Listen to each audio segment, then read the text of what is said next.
Great. Let's get started. Good evening, everybody. Welcome to the San Mateo County Focus Workshop. We are going to get started. Thank you so much for being here. To start things off, I would like to introduce San Mateo County Supervisor, MTC Commissioner, and ABAG Executive Board Member Warren Slocum, and Millbrae City Council Member and MTC Commissioner Gina Papin. They will provide the welcoming remarks. So I'll hand it off to Commissioner Slocum. Thank you very much for that welcome. And to everybody that's joined on the Zoom call here, the Zoom meeting, thank you very much for taking your time to join us tonight. We're thrilled that there are 40 or 50 people at last count on board tonight for the workshop on San Mateo County. This workshop is focused totally on San Mateo County.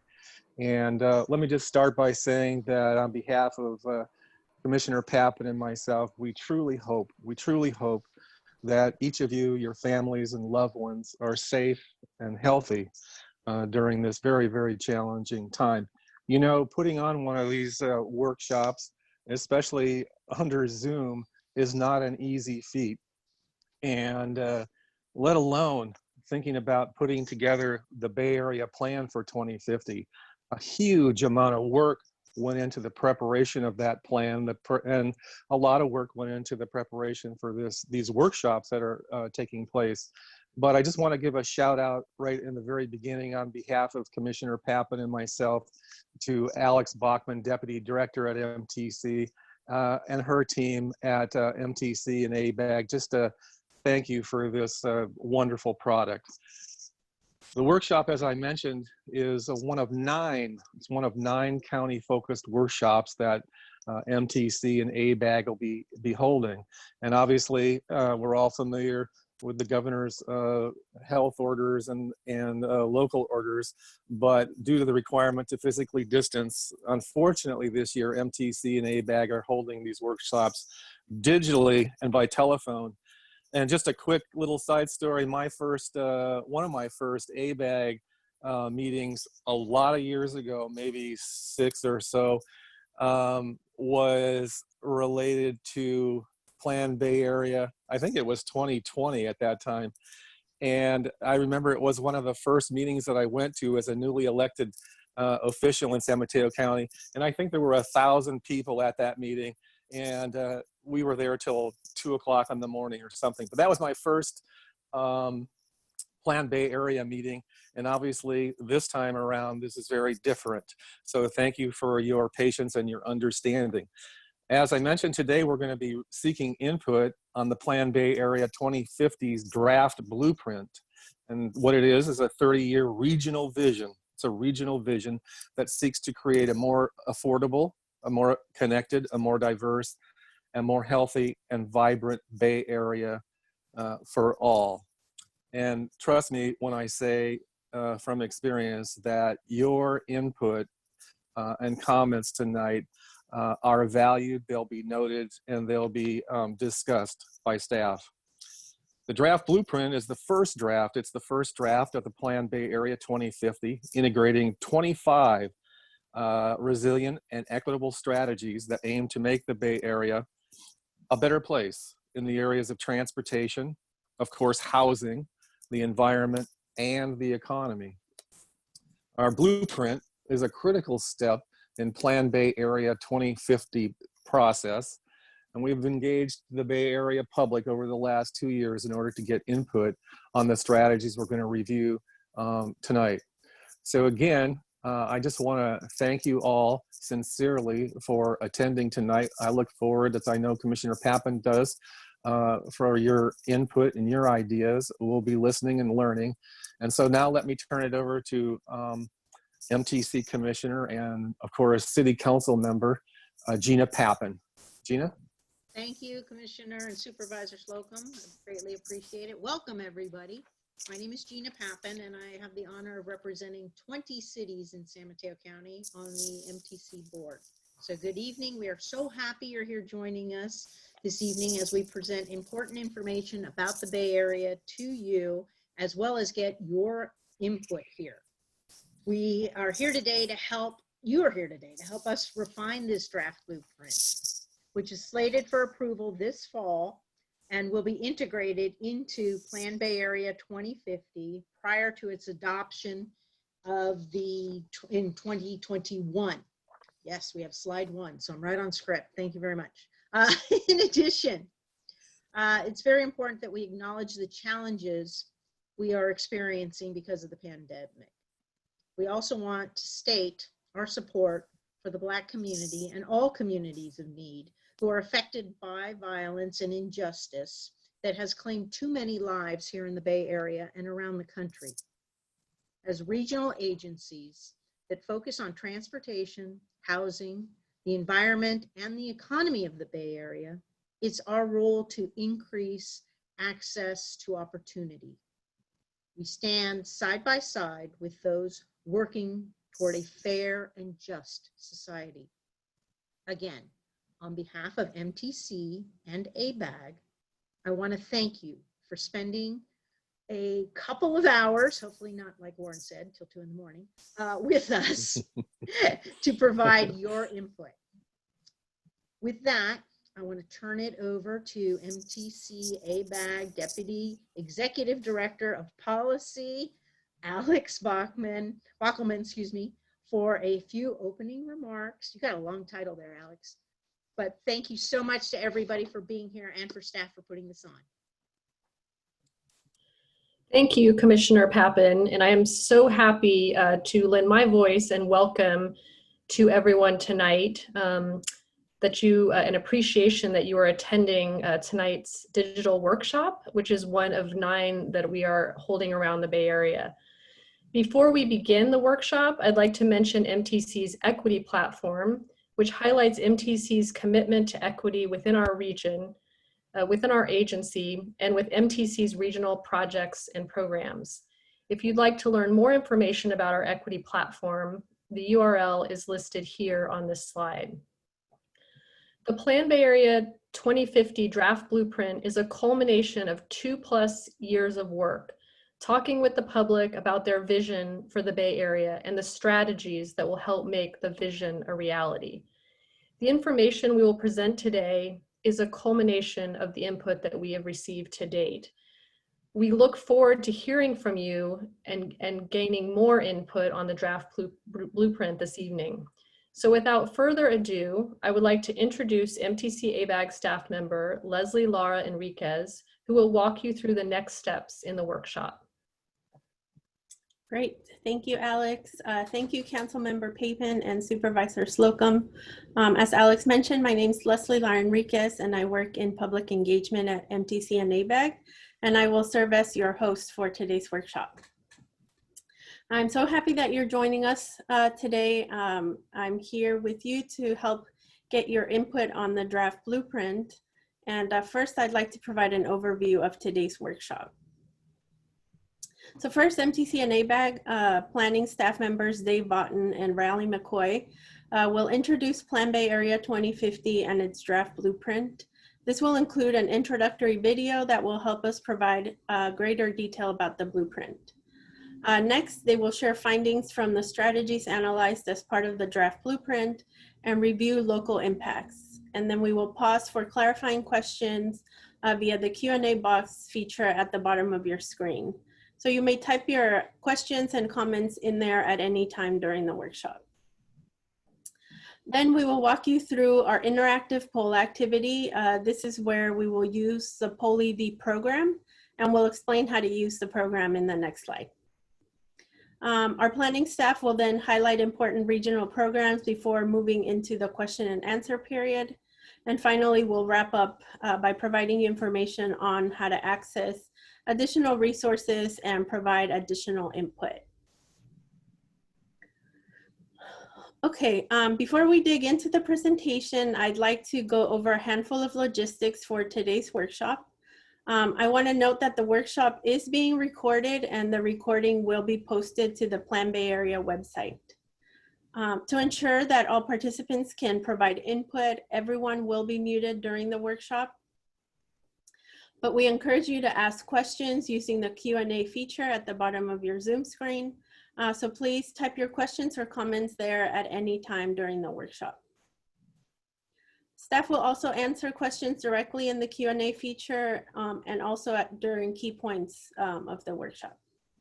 And we'll also, as I mentioned, be using the polling platform PollEB. And to participate in the poll activity, you can use your smartphone, computer, or tablet. For an internet-enabled device, please use a web browser and go to polleb.com/mtcabag302. And when we begin the poll, the questions will populate automatically on your device. If you're joining by phone only, you can still participate in the polling exercise using the text option on your cell phone. To participate, please text MTCABAG 302 to the number 22333. Please note that those of you joining us by phone only will not be able to enter questions and comments through the webinar platform.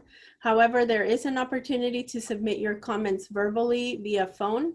After the workshop, you can call our comment line at 415-778-2292 and leave us a message with your comments, which we'll enter into the official record. Again, you can participate in the poll by texting your responses to each question. There are additional ways to provide comments during the public comment period, which runs through August 10. As I just mentioned, you can provide verbal comments by calling our comment line at 415-778-2292. Or if you have detailed written comments, please send them to info@planbayarea.org. And we will post this information again at the end of the workshop. Last, please note that profanity or culturally insensitive comments will not be tolerated at any time. And we look forward to a productive workshop. So now let's dive in. We're going to start off with our icebreaker question so that you can all get comfortable with the polling software that we're using. So please go to this PollEB URL in your web browser now, polleb.com/mtcabag302, or text MTCABAG302 to the number 22333. Okay, the question should be on your web browser now. We would like to know, pre-COVID-19, how did you typically get to work? If you're joining us by text, you can send your response by typing the letter associated with your answer choice, and I'll read those right now. For bus, select A.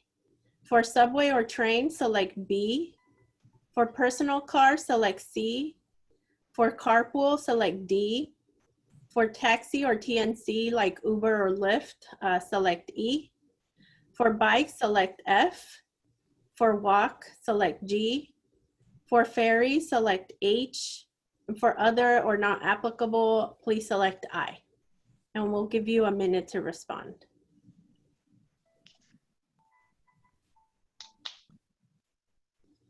Looks like there's some answers still coming in.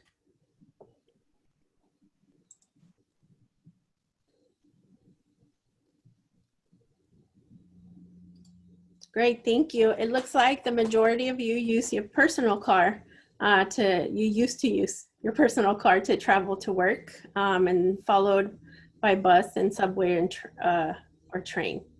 So thank you for participating. Great, I'm now gonna turn it over to our planning staff, Dave and Raleigh, who will guide us through the content of today's workshop. Thank you, Leslie. We're excited to be here to talk with you and the public about the Plan Bay Area 2050 Draft Blueprint.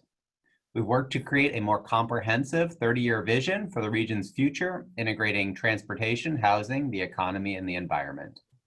Today's presentation will first highlight the strategies at the center of the draft blueprint, second, touch on some of the key regional and county outcomes, and third, seek your input on how to tackle the challenges that remain prior to the final blueprint phase.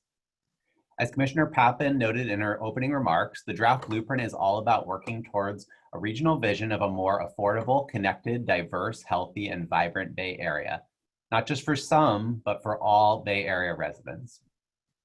building on top of more than 2 years of work to develop the most resilient and equitable strategies to tackle the big challenges our region faces.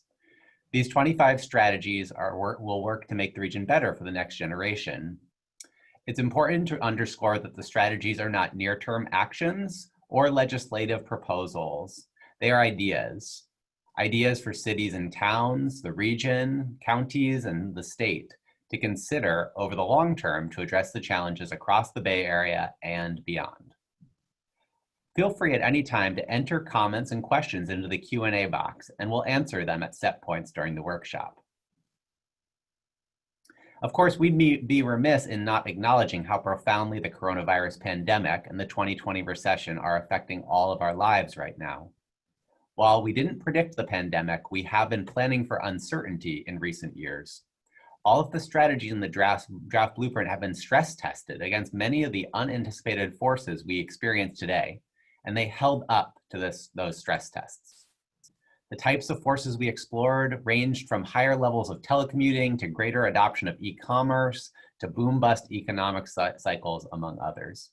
And while this summer is a great time to ensure our strategies are best aligned for the post-COVID future, it's important to know that some of the strategies are incredibly timely for the moment we are in today. These include quick-build bicycle improvements for a world where public transit has much lower capacity requirements, renter protections for families at risk of eviction, childcare subsidies and other services for our essential workers, and of course, expanded open space investments for a point in time where we are all too often seeking respite from sheltering in place.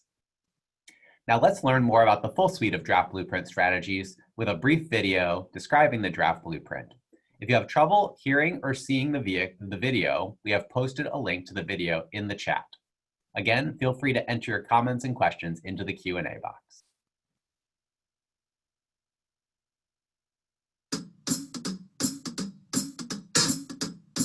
Hi, thank you for joining us.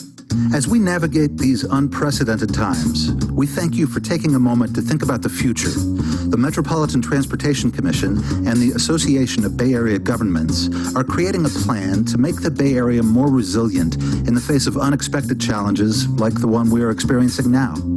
How we react to these challenges is key to making the Bay Area more affordable, connected, diverse, healthy, and vibrant for all. Over the next few minutes, we will outline our ideas for the future in a plan we call Plan Bay Area 2050, the regional vision for transportation, housing, the economy, and the environment for the next 3 decades. The heart of the plan, what we are calling the blueprint, is what we'll be focusing on today. Over the last 2 years, we asked people like you for ideas on solutions to meet the Bay Area's transportation and housing challenges and ensure the region's economic resilience and extraordinary natural beauty. We analyzed the most promising recommendations to come up with 25 proposed strategies, which together make up the draft blueprint. We're excited to share these strategies and hear how we can fine-tune them in the months ahead. We're looking to improve our transportation system by considering how we can maintain and optimize existing infrastructure, create healthy and safe streets, and enhance regional and local transit.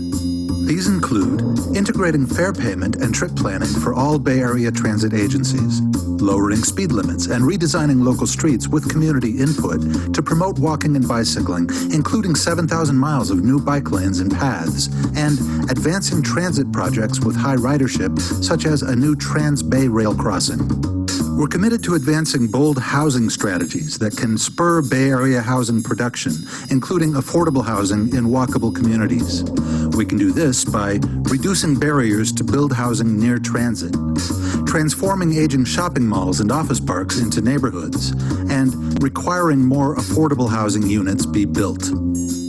To ensure the resilience of our region's economy, we're exploring how we can increase wages and shift the location of jobs by retaining industrial lands that can help us maintain a healthy manufacturing sector, discouraging development of new office parks in areas not well served by transit by imposing a fee on new developments, and expanding a 50% child care subsidy to all low-income households with children under 5, allowing more parents to remain in or enter the workforce.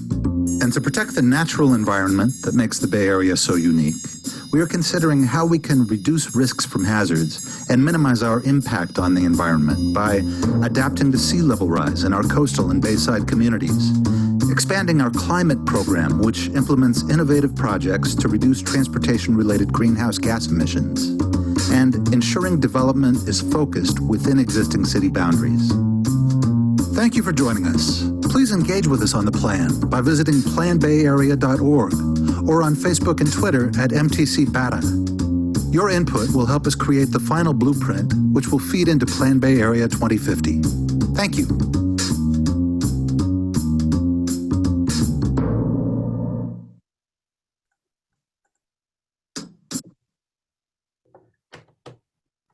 So this slide provides a summary of what you just heard, these 25 strategies that span transportation, housing, the economy, and the environment. The 25 strategies are clustered under these 9 categories. The draft blueprint maintains and optimizes our existing infrastructure while redesigning our streets and investing in public transit. It works to spur housing production at all income levels and encourages more affordable housing in all communities. It strives to improve economic mobility through childcare subsidies and jobs programs, as well as through strategies to shift the location of jobs. And last but not least, the draft blueprint invests in sea level rise protections, home retrofits, and protects our natural and agricultural lands from development. Ultimately, all the strategies in the draft blueprint work together as a package to make our communities more resilient and equitable in the years ahead. If you'd like to learn more about the strategies, check out the web link shown here on the slide for a booklet that describes each of them. Of course, this isn't the first time we've done public engagement for Plan Bay Area 2050. In fact, in fall 2019, our previous round of outreach, we got nearly 13,000 comments from pop-up workshops across all 9 counties, as well as through an online tool known as the Mayor of Bayville. We were pleased to see the amount of support for taking bold actions to make the Bay Area better for future generations. 90% of the comments we received at the time were supportive of the strategies that we showed today. We know that your feedback today will help us further improve the strategies for the final blueprint slated for release this fall. And it's a great opportunity to focus the strategies to more directly address the needs of the post-COVID era. Let's talk a little bit about the draft blueprint and the outcomes for the Bay Area. Combined, the 25 strategies make significant progress on some key regional issue areas. Of course, they don't solve all our region's problems, and that's why we're gathering here today for this workshop, so you can give us feedback on how to move the needle even further. So let's start with some housing outcomes. One notable highlight from the draft blueprint is that the housing and transportation strategies would help enable us to start reversing the decades-long trend of rising unaffordability in the Bay Area. As of 2015, the average Bay Area household spent 57% of their household budget on housing and transportation. But by enabling more housing growth near transit and in communities with well-resourced schools, we're projecting a forecasted reduction by 9 percentage points to 48% of income by 2050. This reduction is even greater for low-income households, driven by a significant number of permanently affordable new homes we call deed-restricted affordable housing, as well as through income-based discounts for tolls and transit fares. That funding in the draft blueprint enables the construction of over 400,000 permanently affordable homes. Furthermore, a lot of the new growth is focused in walkable communities with frequent nearby transit service, which enables more people to walk, bicycle, and take transit. With roughly 70% of all new growth in these locations, we can forecast that roughly 43% of Bay Area households in 2050 would be able to walk to a high-frequency public transit line with service every 15 minutes or better. On the environmental front, there's more good news in the draft blueprint. The investments in bicycle infrastructure and speed limit reductions that were discussed in the video could save more than 1,500 lives over the next 30 years. And while this is certainly not enough to get to 0 fatalities by 2050, it's a meaningful step forward to address deaths on our region's road system. With regards to hazards, things like earthquakes and sea level rise, retrofitting homes, as well as building seawalls and levees, can help to address these challenges. The investments in the draft blueprint would ensure that 100% of all homes in high-risk areas for earthquakes, as well as 98% of homes threatened by sea level rise over the next 30 years, would be protected. And lastly, Despite the significant tax increases that are required to pay for many of these strategies, tax increases that I would note would primarily fall upon businesses and higher income households, we're seeing that Bay Area businesses remain positioned for further growth in the decades ahead, even as we face this major recession today. For more on the analysis and the outcomes for the Bay Area, I'll turn it over to my colleague, Raleigh McCoy. Thank you, Dave. So let's dig into some of the details related to the draft blueprint. The Bay Area is expected to grow by 2.7 million people and 1.4 million new jobs over the planning time horizon through the year 2050. To ensure that this additional growth does not lead to continued increases in housing costs, it is essential that we produce enough affordable housing to meet this demand, as well as to address the overcrowding and displacement that we see today. For some households, this means market rate construction, and for others, we need to have public subsidies to ensure the rent or mortgage is within reach. To do this, the draft blueprint includes 1.5 million new housing units, including over 400,000 permanently protected housing units for the lowest income households. Importantly, the draft blueprint includes 1 new home for every 1 new job. This slide shows where that growth might occur with the strategies included in the draft blueprint. You can see on the left side that 41% of all new housing growth is forecasted for Santa Clara County, the heart of Silicon Valley. Also, 27% of the growth is being forecasted for the East Bay and 20% for San Francisco and the Peninsula. The North Bay continues to have relatively limited growth. Approximately 14% of all new housing units would be in the North Bay. On the right side, you can see a breakdown of job growth. The trend here, also rather similar, shows a significant portion, that's 44% of all new jobs, forecasted to be located in Silicon Valley with continued clustering in the region's largest job center. Job growth is more limited in other parts of the region, but there's also significant growth in Alameda County, San Francisco County, and here in San Mateo County. Important, 70% of the housing growth is within areas that are within 1/2 mile of frequent transit, and half of all new jobs are located in those areas. As noted earlier, this is why much of the region's growth is focused in walkable places near public transportation. The draft blueprint also includes a breakdown of where growth might occur on a more localized level, as you can see here for your county. In the draft blueprint, new homes in San Mateo County are anticipated to cluster around BART and Caltrain stations, with higher growth in North San Mateo County. San Mateo County's job growth in the draft blueprint aligns closely with the housing growth pattern, with robust growth in North San Mateo County as well.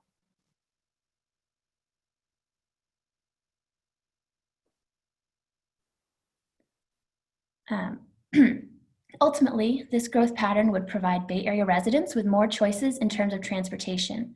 We anticipate 17%, or roughly 1 in 5 Bay Area workers, would change their commuting patterns as a result. In addition to significant growth in telecommuting, we also see more Bay Area residents choosing to walk, bicycle, or take public transit, thanks to the investments in bicycle infrastructure, transit infrastructure, and additional density near transit stations.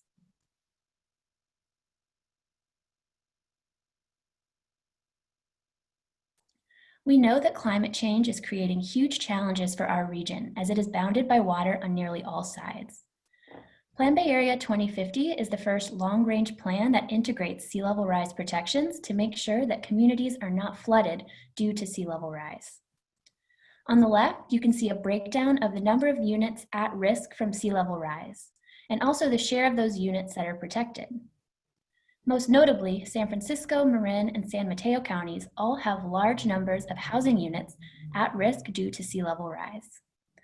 But in those counties, as well as most other counties in the Bay Area, a system of levees, horizontal levees, marshland restoration, and other sorts of environmental protections ensure that nearly all of the homes in those communities are protected from flooding. In total, the protections in the draft blueprint protect 89,000 homes from flooding, with just 2,000 homes left still at risk, and 166,000 jobs protected with just 10,000 jobs unprotected. The strategies also include 100,000 acres of marsh restoration, as well as protections or elevations of all major highway and rail corridors through 2050. So what does this mean for your county in terms of infrastructure improvements? For transportation, as we move from the draft blueprint to the final blueprint, projects like rapid transit on the Dumbarton Bridge corridor, more frequent Caltrain service, and an express lanes network that includes express lanes on US 101 in San Mateo County could improve mobility options throughout your county.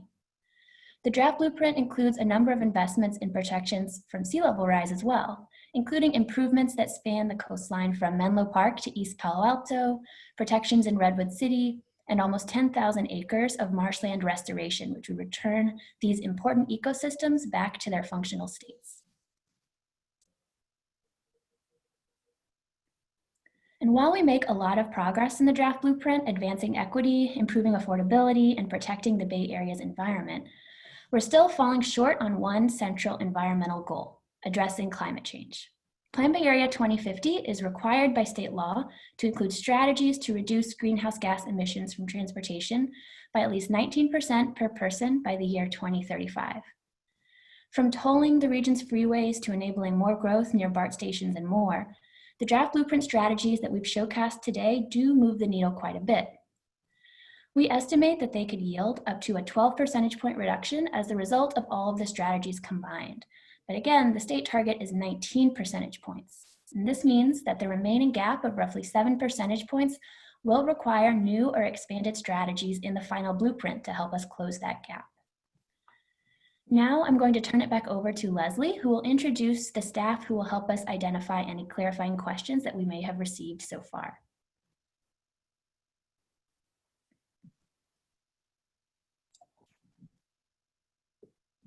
Great, thank you.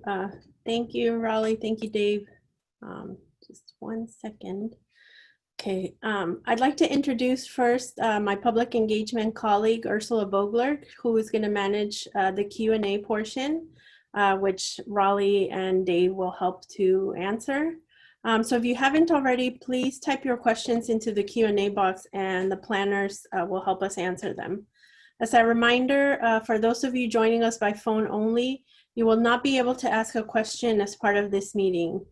Please jot your questions down now, and after the workshop, you can call our comment line at 415-778-2292 and leave us a message with your comments, which we will enter into the official record.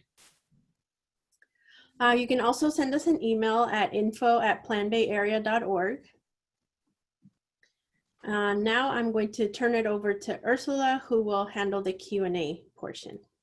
Okay, thank you so much, Leslie. So please, as Leslie mentioned, you can type into the Q&A portion, and we have several questions already.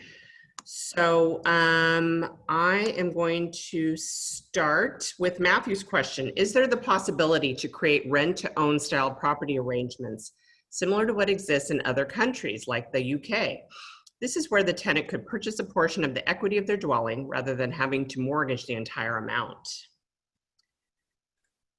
So that's a great suggestion. That's a strategy that hasn't been brought up by the public or stakeholders to date. So thank you for elevating that. I think that's something we can consider as we move into the final blueprint and incorporate additional housing strategies. So thank you. Great. We have two COVID-related questions. I think they're similar, so I'm going to merge them together. Are the numbers from working from home going to be modified based on the COVID experience? And then beyond that, other things changed in the draft blueprint based on COVID? Dave Raleigh.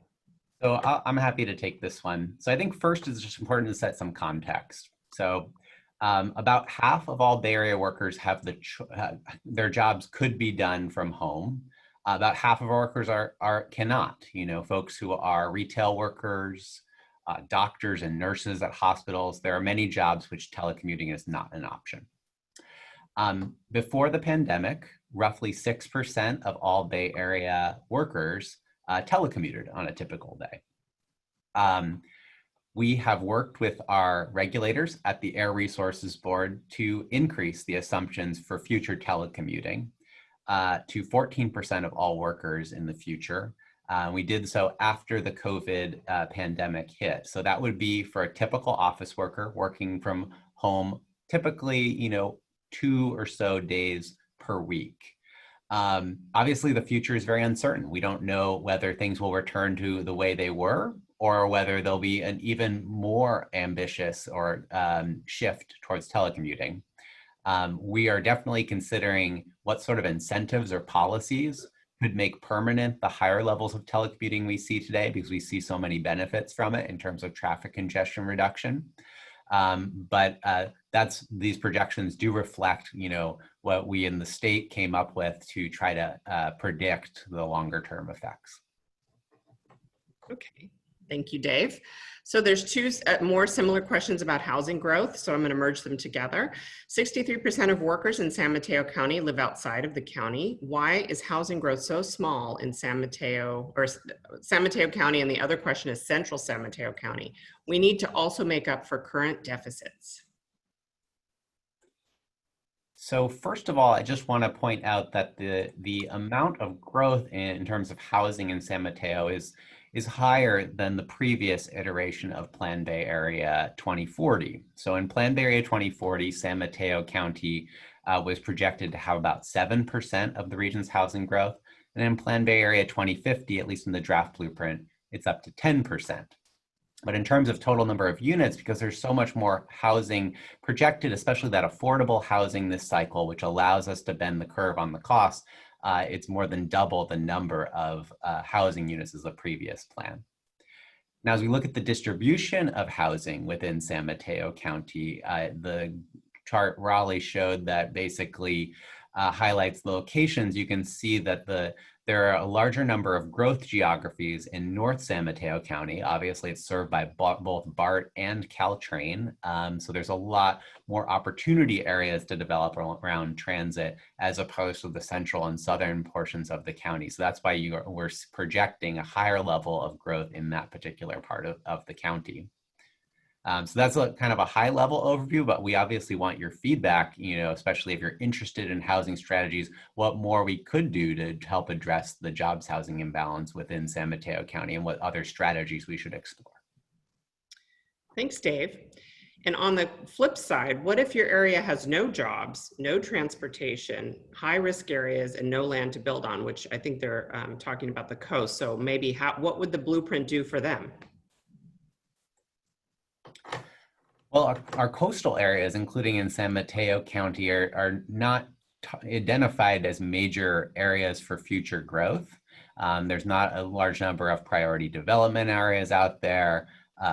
Furthermore, there's not additional growth geographies that are assumed for major new developments. But that doesn't mean the draft blueprint doesn't think about these areas. The sea level rise strategies that we've explored include protections on our coastal areas.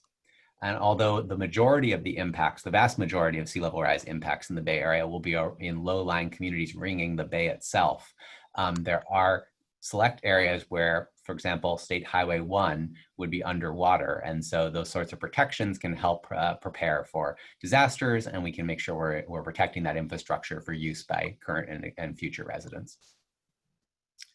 Okay, great. So here's a long one, guys. When the California economy first took off in the post-war boom, average workers weren't living in deed-restricted housing. The market rate was just naturally affordable because housing was allowed to keep up with supply. Is ABAG going to pursue the goal of producing approximately 800,000 to 1 million housing units that would be required to bring the median rent down to the point it would not overburden the median income and make it possible to save up in a reasonable number of years for the 20% down on a median house or condo? I guess I'll stop it there. Yeah, I can take this one. So first, as noted in the presentation, this blueprint actually assumes more housing than the commenter listed.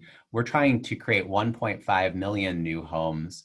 So that is really a combination of strategies. It's that market rate construction, which, as you point out, if we have more of those opportunities, there's a potential to help bring down those costs for middle and upper income households.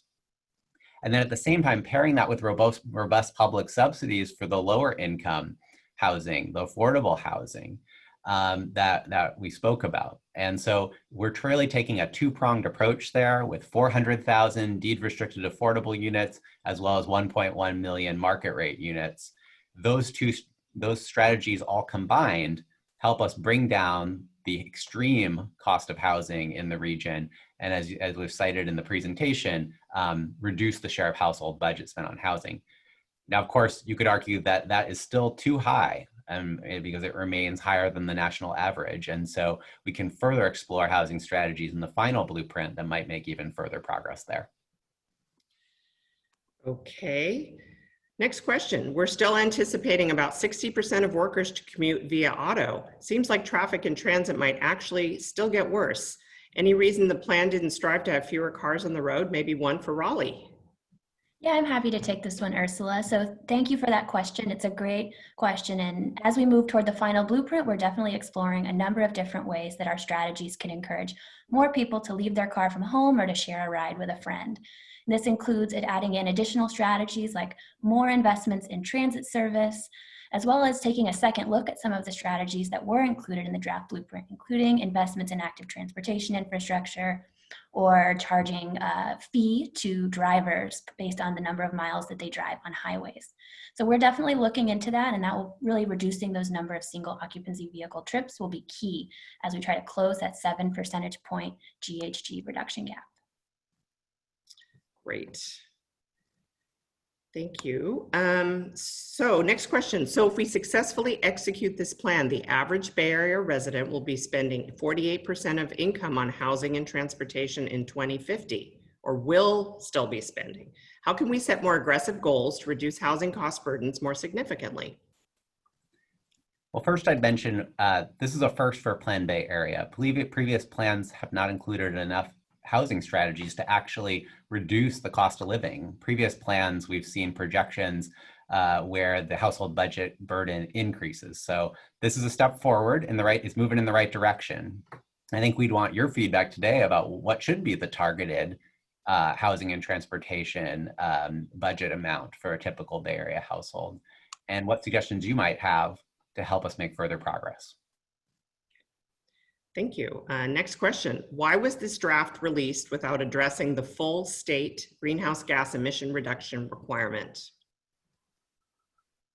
Well, the draft blueprint strategies were approved by the MTC and ABAG boards in February. And we've been busy all spring studying them to try to understand how far they'd move the needle. And while they moved the needle quite a bit further than prior iterations of the plan, when studied against the same growth projections and the like, they ultimately fell short of the target. And so we wanted to return to the public to hear from all of you what additional strategies should be pursued to close that gap. So we can return to our policymakers and let them know what the public thinks in terms of actions that can be taken to get us to meet or exceed that target in the final blueprint. Great, thank you, Dave. I just want to tell everyone that we're getting so many wonderful questions. We may not have time to read the comments, or we can read them at the end depending on our time. So I just wanted, we're going to stick with the questions for now. Next question.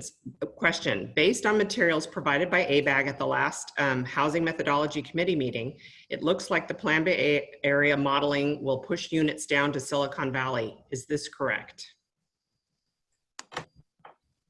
So as you know, this workshop's about Plan Bay Area 2050, not the regional housing need allocation process. I would encourage the commenter, if you have questions about that process, we can take them at the end.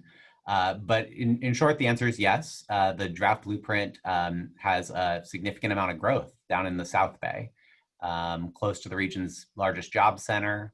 And that's really helping us move closer to those climate goals by having more housing near the big job centers in the region.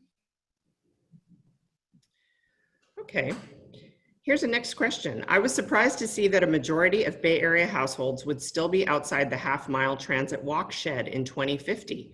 What would need to change in the blueprint to achieve a majority of Bay Area households having access to quality transit, maybe for Raleigh?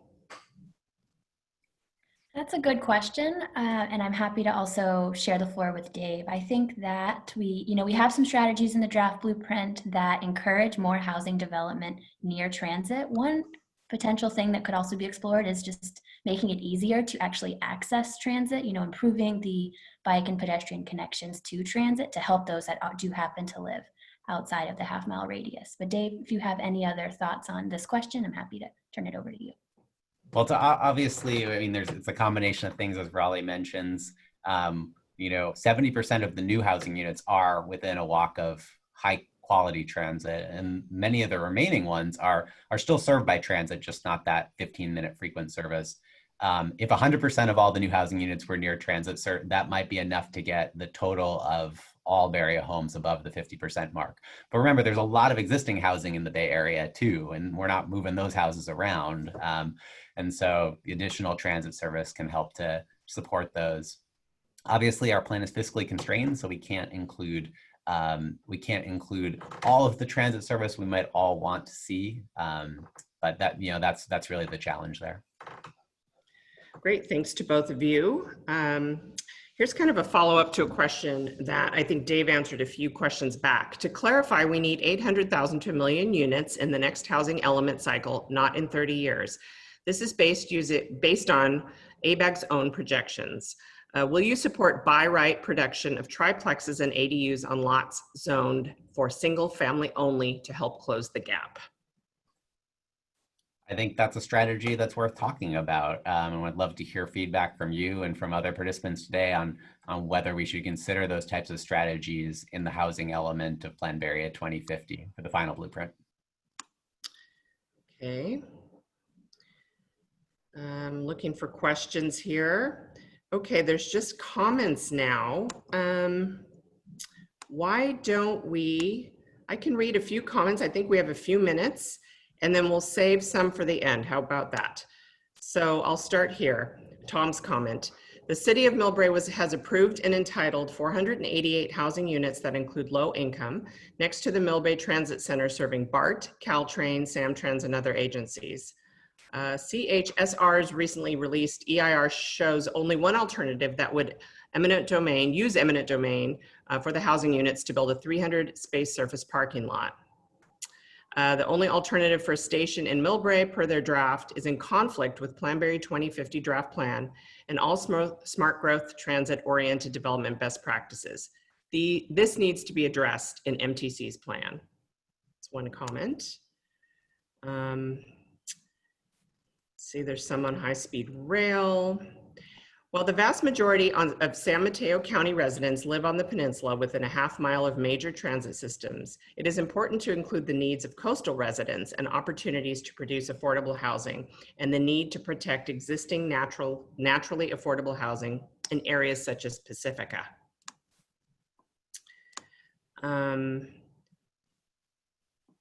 I'm glad that Plan Bay Area 2050 numbers are greater than Plan Bay Area 2040, but there's still a historic imbalance that remains unaddressed.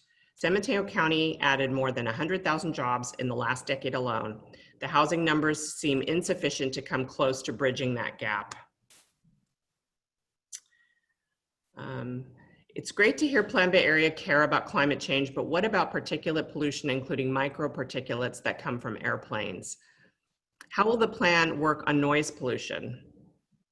Will funding agencies fund improvements like rubberized asphalt that can reduce the sound produced by vehicular traffic and thick vegetation that can absorb rather than bounce low frequency noise and not bounce that noise to a different area?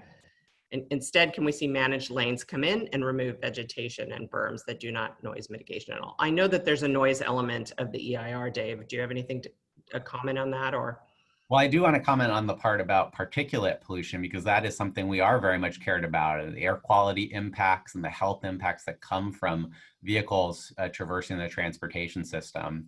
And I would encourage the commenter, we do have materials on the Blueprint website that allow you to see some of the air quality impacts, and the Blueprint helps us make some progress in that regard. Okay, I'm going to go back to the Dumbarton Rail question. I was alerted to that. Okay, so the mothballed Dumbarton Rail Bridge Corridor, the first bay crossing ever built, was purchased for a mere $7 million 25 years ago by Samtrans for future transit use. But because this obvious high value, relatively low cost project to link Union City BART with Caltrain in Redwood City, allowing for a one-seat ride aboard ACE trains for Central and Tri-Valley supercommuters to Peninsula and Silicon Valley employers, has been a multi-jurisdictional political orphan. This corridor has been allowed to grow weeds instead of provide sustainable relief to the jammed Altamont Pass and Highway 84, Dumbarton Auto Bridge corridors. Instead of relying on or waiting for companies like Facebook to step up, how can ABAG and MTC show regional leadership and advance this obvious high value and long overdue project instead of allowing MTC appointees to continue to ignore it and advance other projects, more costly projects? So thank you for that question, and sorry for not getting to it sooner. Actually, we have some good news to share with you as we move toward the final blueprint. Helping out transit to provide some transit alternatives on this critical east-west connection. There are two projects that you might be interested in learning a little bit more of that are proposed for inclusion in the final blueprint. In the more near term, we're looking to study the effect of a bus rapid transit project connecting the Alameda County with Redwood City, with buses operating in express lanes, helping to bypass congestion. And then in the long term, looking out in the period post-2035, the final blueprint would also include a transit connection on the Dumbarton Rail Corridor, looking at something like a light rail or a group rapid transit alternative. Okay, how about a couple more and then we'll move on. Next question, how do you propose to better integrate green infrastructure, not just at the Bayshore, but also upper watershed? Wildfire risks are significant and it is a significant source of water. That's a great question. You know, Plan Bay Area 2050 is the first regional plan where we integrated a whole environment element. We've been trying to integrate things like, as you say, wildfire risk through our building retrofit strategy to make sure homes aren't damaged or destroyed in a wildfire, but we haven't done as much work on the sort of green infrastructure projects that you're referring to. So I think we'd love to learn more and how that could weave into our environmental strategies. Okay, I think we'll go with one more for now, and then we will continue at the end. We have another Q&A period, so continue to type in your questions and comments. So the last question, it's more of a comment. The City of Millbrae has approved and entitled 488 housing units that include low-income units next to the Millbrae Transit Center serving BART, Caltrain, Samtrans, and others.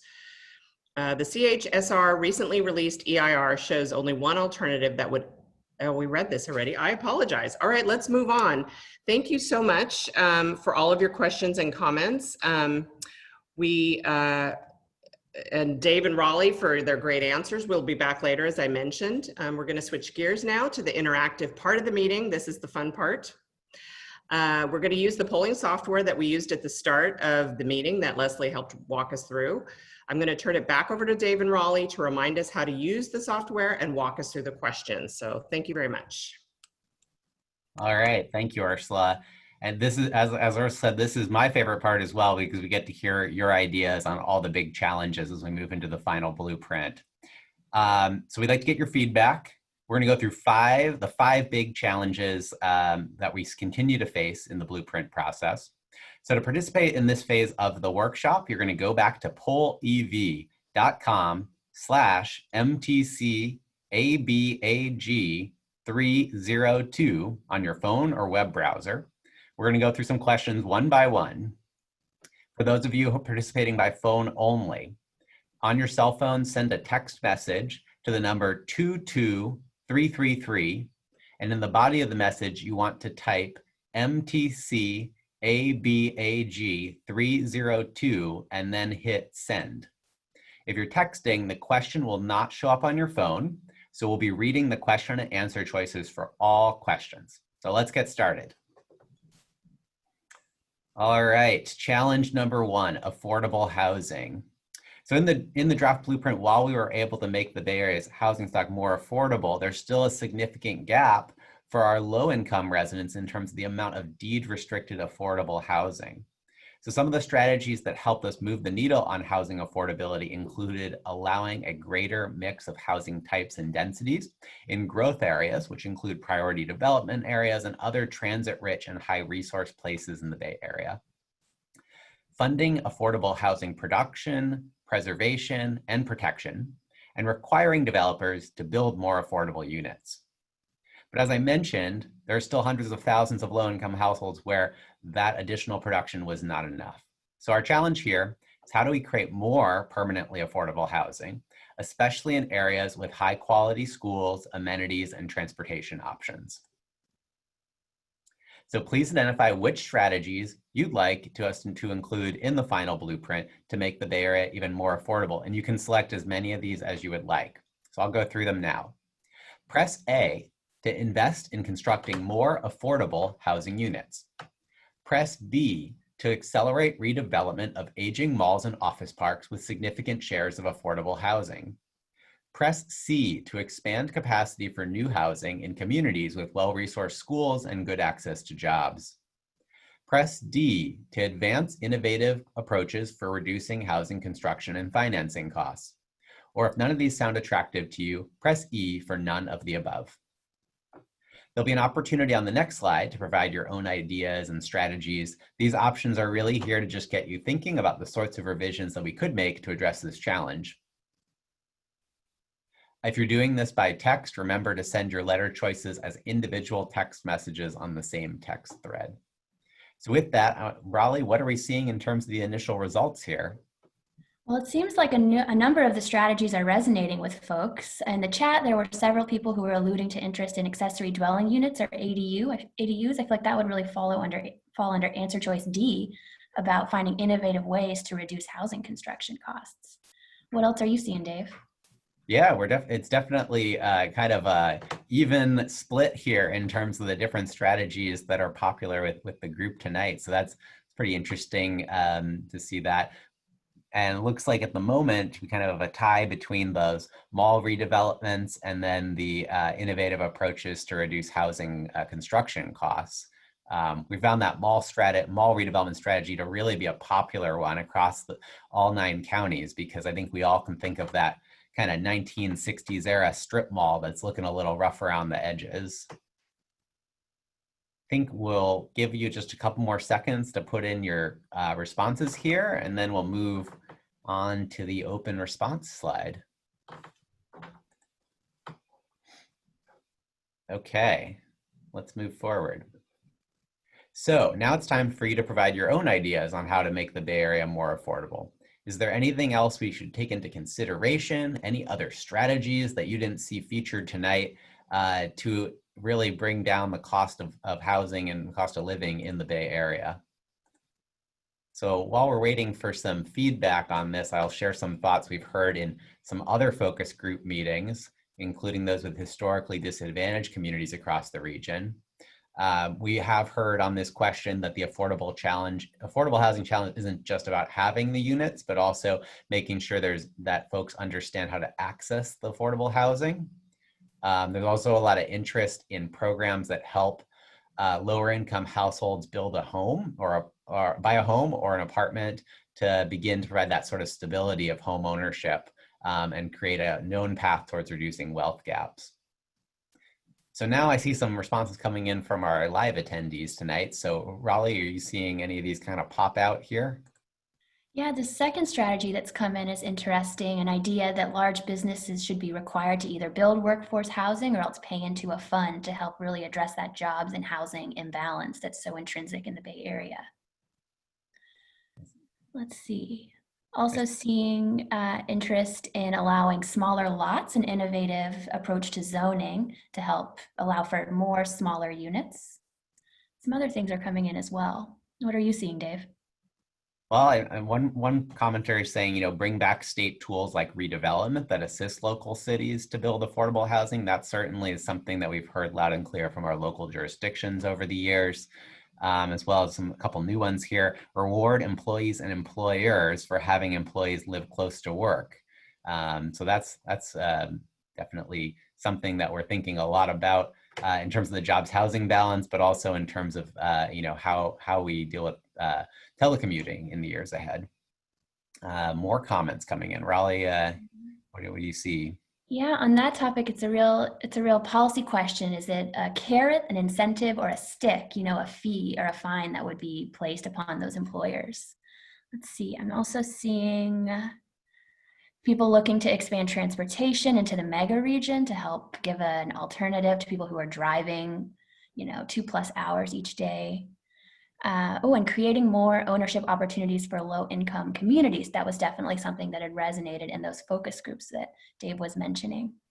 Yeah, the other thing I think we're seeing here is a few comments about zoning, and that is actually part of the strategies in Plan Bay Area 2050 to really provide more opportunities for density near transit and communities with those high quality schools, and also to streamline development to make it easier in places that are really just very critical to get towards those climate and equity goals, making it a little bit easier, reducing parking requirements and the like. To make it easier for those developments to move forward. An idea here for workforce housing for some of those really essential workers, our teachers and the like. Definitely something to explore in the final blueprint. And I see a comment here about downzoning commercial areas where jobs housing is way out of balance. We will be coming back. That's challenge number 5 you'll be facing tonight. So we'll be coming back to that one in a few minutes. Maybe we'll give folks just another 10 seconds or so. If you have a comment that you're trying to get in there, please type it in and press send now. But lots of great feedback as we work to refine the housing strategies in the final blueprint. And yes, mixed use zoning, that is very central to the whole approach in Plan Bay Area 2050. All right, we're gonna move on to challenge number 2. Raleigh, take it away. All right, so challenge number 2 really relates to our transportation system and congestion on our freeways, crowding on our transit systems. In the draft blueprint, we looked at several strategies to address these challenges, but we still found there were some issues with congestion and crowding, even with strategies involved. And some of the strategies in particular that we studied in the draft blueprint, including advancing a limited set of high ridership transit projects, including BART core capacity, and some other local bus and BRT or bus rapid transit projects. We also looked at reforming regional transit fare policy by including an integrated fare where the fare is streamlined across operators, even if you're transferring between 2 different operators on one trip. And that also included an income-based discount for low-income residents. And then also in the draft blueprint, we looked at implementing per-mile tolling on the region's congested freeways that already had a good transit alternative running parallel. However, even with all of these strategies included, traffic congestion and transit overcrowding were projected to continue to worsen on many freeway corridors and many transit systems. Our challenge here, and we're looking for some input from you all, is how can we create new or expand our strategies to alleviate traffic congestion on suburban highways and reduce overcrowding on bus and rail lines.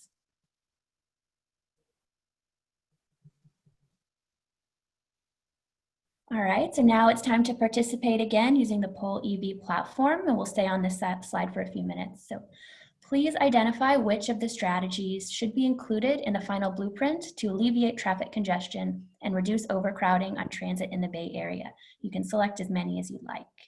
For those of you who are listening in, I'll read out the options for you now. So implement all-lane tolling on high traffic freeways with transit alternatives, press A. To invest more in world-class bicycle and pedestrian infrastructure to make it easier to reach local destinations without a car, text B. For build more express lanes with robust express bus services, C. To redesign public transportation systems to provide more seamless transfers and focus service on high frequency routes, text D. To extend regional rail services to new communities and increase frequency of service, text E. To widen highways and expand interchanges to yield short-term congestion relief, text F. And if none of these are sounding like a fitting solution, you can text G for none of the above. Again, it looks like a number of the strategies are really resonating with folks. For the moment, it seems like strategy D, which would involve redesigning public transit systems and really trying to create a more seamless experience when transferring, is resonating with folks. But there are several others that are also seeing a good bit of support, including strategies to extend the regional rail network. I'm also seeing some support there. Dave, what else would you like to highlight? Well, the third most popular strategy here appears to be investing in bicycle and pedestrian infrastructure. So the draft blueprint includes about 7,000 miles of high quality trails, protected bike lanes, and the like. Certainly something we could work on expanding in the final blueprint to provide those sort of alternatives to driving for the short trips, to the grocery store or, to a local school or other sort of recreational facility. Less popular here, and we've seen this throughout the region, the least popular approach seems to be widening highways and expanding those interchanges for that shorter term congestion relief. So a lot of good feedback here. Should we go on to the next slide?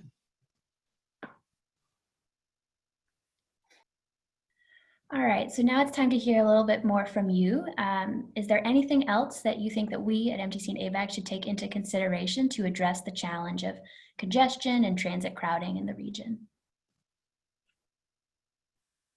And while these ideas, I can see they're already starting to come in now, I'll share a little bit more information that we heard through those focus groups that we held throughout the region in May.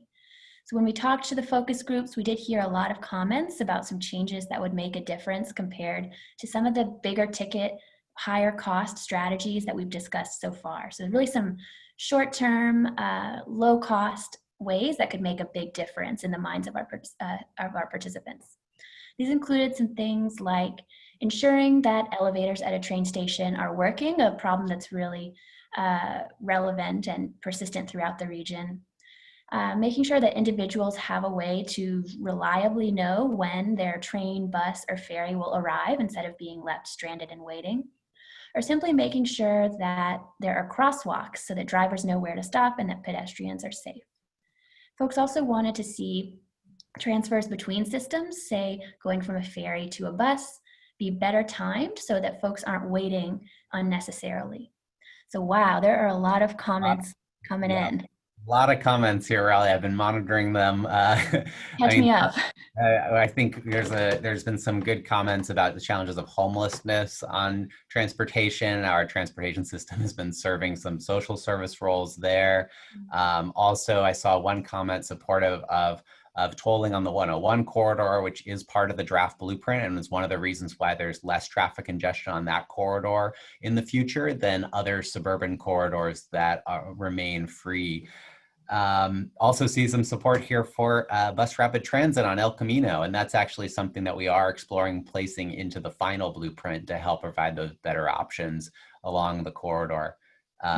What else are you seeing here, Raleigh? The comments just keep coming in. I know. Something that I think is pretty interesting is an idea to set up more car share locations. I think this is a great idea, instead of having people own their own car when they only need it for, 30 minutes once a week, if we could enable more sharing, I think that's a great idea. And that's something that MTC is actually involved in the short term, working on some mobility hub pilot programs. I see some more support for BRT on El Camino Real, really helping to make bus service on that key corridor more reliable and faster for transit users. And again, that is something that we'll be exploring in the final blueprint. And another interesting idea I'll highlight here, which is a bit of a departure from transportation, but still quite relevant, is this interest in increasing broadband internet accessibility, especially given all the telecommuting that's happening today. And that's a really interesting and innovative approach to supporting telecommuting, which is, a transportation strategy. Yeah, definitely, Raleigh. That's going to be something if we do include additional telecommuting strategies in the final blueprint, but there may need to be investments to ensure that everyone has access to broadband internet so they can actually, that is a real option for all folks, not just for those folks who can afford it. Seeing some other, a lot of feedback. We have some real transportation folks this evening for this exercise. A lot of interest in employer strategies for transportation. I see one commenter noting the need for more bike racks on buses. I think that was very important given the bike investments we're talking about in this long range plan. And I see some comments here about the midday and evening transit services and how we can boost those for our essential workers. All right. Yeah, this is a lot of really great feedback. Thank you, everyone. And yeah, definitely some transportation wonks here. I see somebody asking for more transportation demand management, or TDM, for large employers. And that's also something that I think we'll be exploring in the final blueprint and can really make a difference with our GHG reductions. And maybe just one last thing to observe here, Raleigh, and I'll encourage folks to just type in their final comments now. But there's a comment here about regional fare coordination, and that is in the draft blueprint. It's a really effective way to encourage more folks to take transit by reducing those barriers with transfers as well. So with that, I think we're going to move on from the world of transportation and move into the discussion of equity and displacement. So thanks for all that feedback. Okay, so tonight, challenge number 3 for you is related to displacement risk in the region. And so while there were a number of strategies ranging from strengthened renter protections, basically extending the San Francisco style rent control to all 9 counties of the Bay Area, reduced barriers to housing near transit and in areas of high opportunity to enable a mix of housing in those places at all income levels, and also expansions of childcare support. So not only dealing with those housing costs that people are facing, but also some of the income aspects of housing for our lower income families, providing more support so those folks can remain in the workforce if they so choose, and help them avoid the heightened risk of displacement. Despite these strategies, the risk of displacement in most, not all, but most Bay Area communities, with the draft blueprint strategies in play, still continues to grow over time. So the challenge here, how can we further ensure that low-income residents and communities of color are not ultimately displaced to areas with limited access to opportunity? All right, so it's your turn to weigh in here. Please identify which potential strategies should be included in the final blueprint to address displacement risk. Press A to expand investment in preservation of permanently affordable housing in communities facing displacement. Press B to ensure ample affordable housing is built in communities most at risk of displacement. Press C to implement workforce training programs to grow the middle class, thus increasing the income available, and make it easier for today's low-income residents to stay in place. And press D if you want to dedicate and protect ample investments in schools, parks, and transit to improve quality of life in communities where many of these displaced residents are moving. Press E if you want to vote for none of these. So Raleigh, what are we seeing in the initial results here? Well, it's really neck and neck between several of the strategies. Some significant interest in implementing workforce development programs to help sort of grow the middle class and encourage more good middle wage jobs for a larger number of people. That's really resonating. But also seeing some interest in really investing in amenities, things like schools, parks, and transit to improve quality of life in communities where displaced residents are moving. So really helping to spread those resources, I would say, around throughout the region more. But I see that some things have changed since I started talking. So Dave, it looks like we have some other strategies that are also seeing some interest. Yeah, definitely some interest in building more affordable housing in those high risk, displacement risk communities. Surprised to see that option A here kind of is at the lower end of the spectrum in terms of support. Preserving our existing affordable housing actually can be a more cost-effective way than building new units because those units are already available, coming in and protecting them so they're not converted into high-income housing over time can be one way to help address those displacement risks. Let's move on to the free response portion of this question. So what other things should we consider to address displacement in the Bay Area? What other strategies are important to put into play in the final blueprint phase? I'll give you a few minutes to type those in, just to give you a sense of what we've heard from some of our focus groups here. There definitely is a lot of interest in making sure folks that have a poor credit history have a means to rent in their community. That can often be a major hurdle. Also making sure there's accessible legal support so renters are aware of their rights, which can play a role in reducing the risk of displacement. Seeing some initial comments come in here. More renter protections. Yes, that's in the draft blueprint. It helps in the short term. Longer term, we're still seeing that displacement risk rise, so more action would be required if we want to bring that risk down. As I noted, regional rent control, that also is in the draft blueprint. It's making a difference, but again, not enough to change this longer term trajectory. And I see a comment here about kind of opening up exclusionary communities. So a number of our Bay Area communities, they are, very expensive locations, often not representative of the region's racial demographics. That's where high resource areas were incorporated in the growth geographies for Plan Bay Area 2050 to integrate more opportunities for growth in those cities. That's not to say that it's going to be easy to find sites or to make that growth real. It would take sustained and thoughtful action on all levels of government. Raleigh, are you seeing some other feedback here?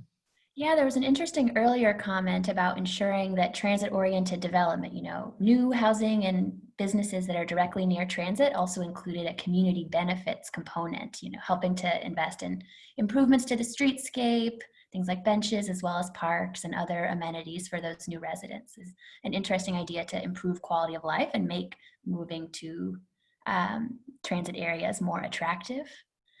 Let's see, I'm also seeing build, really attributing some of this unaffordability crisis to the jobs housing imbalance that we have in our region. Commercial rent stabilization, which is an interesting idea to help those mom and pop businesses stay in place that really serve the community. So a lot of ideas coming in now.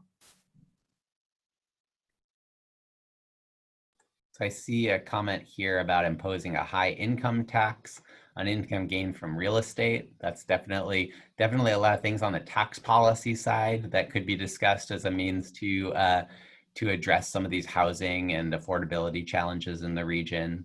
I see the words Proposition 13 in there. Obviously, that's one of the most notable tax laws on the books here in California. And some folks are saying to repeal Prop 13. I'm seeing one comment I wanted to just, we'll be talking about this in a minute, but spreading jobs more through the Bay Area. I think we're going to get to that in a minute, and we're going to want your feedback on what public policies actually could make that happen. Because what we're seeing in our analysis is that the sort of public policies that would be necessary to make that happen, may not be politically feasible. And so that's something, we want your input on, what you would propose to make that happen. More comments coming in here. Raleigh, you see anything? Yeah, some more commentary on Prop 13. If not support for repealing, then maybe right-sizing it to help it accomplish more of its original intent of helping retirees stay in their homes. Let's see. Also seeing some comments on taxing residential speculation. Another potential idea that we've been hearing about is vacancy taxes, helping make sure that housing is occupied. And, I want to come back. I see more comments here on rent control. So, I think what we've seen in our analysis is it does provide short-term relief if you are an existing renter, right? That your rent is not going up at market rates. But longer term, since many people do need different housing over the course of their lives, it's not leading to those sort of longer term relief in terms of affordability or in terms of displacement risk. And so we think it is a key part of the puzzle in terms of that addressing the short-term housing needs. But longer term, we have to think about these strategies like producing 1.5 million new homes and making sure a good chunk of them are dedicated for our lower income residents. And another thing too that just brings to mind is there are other protections for renters as well that could be explored for the plan. Things like, limiting no-cause evictions or providing support for tenants in terms of legal services. So rent control is not the only way to help renters with housing stability. All right, well, lots of great feedback here. I want to keep us moving and turn it over to Raleigh for challenge number 4. Okay, challenge number 4 of 5 tonight, everyone, greenhouse gas emissions. So as we mentioned before, one of the statutory requirements of Plan Bay Area is to reduce our per capita greenhouse gas emissions from transportation. And this is an area where the draft blueprint fell short of that state mandated target of 19%. Just as a reminder of some of the things that we did study in the draft blueprint, we included strategies such as, again, implementing per mile tolling on those congested freeways that have transit alternatives, investing in a complete streets network, providing infrastructure for cyclists as well as pedestrians, and allowing a greater mix of housing types, so apartment buildings, duplexes, and the like, and near frequent transit services. However, as you can see on the slide, the draft blueprint only got us about halfway there to our emissions reduction goal, which means we still have our work cut out for us in the final blueprint. Our challenge here today: how can we further reduce transportation-related greenhouse gas emissions to reach our critical climate goals?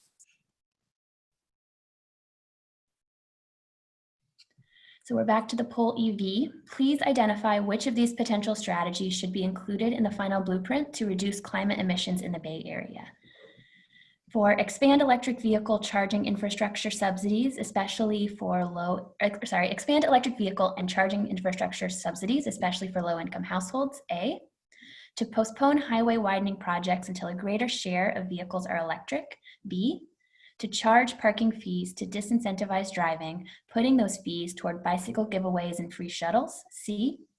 To require employers to implement mandatory work from home policies 2 or 3 days a week, D. And if none of these resonate with you, E.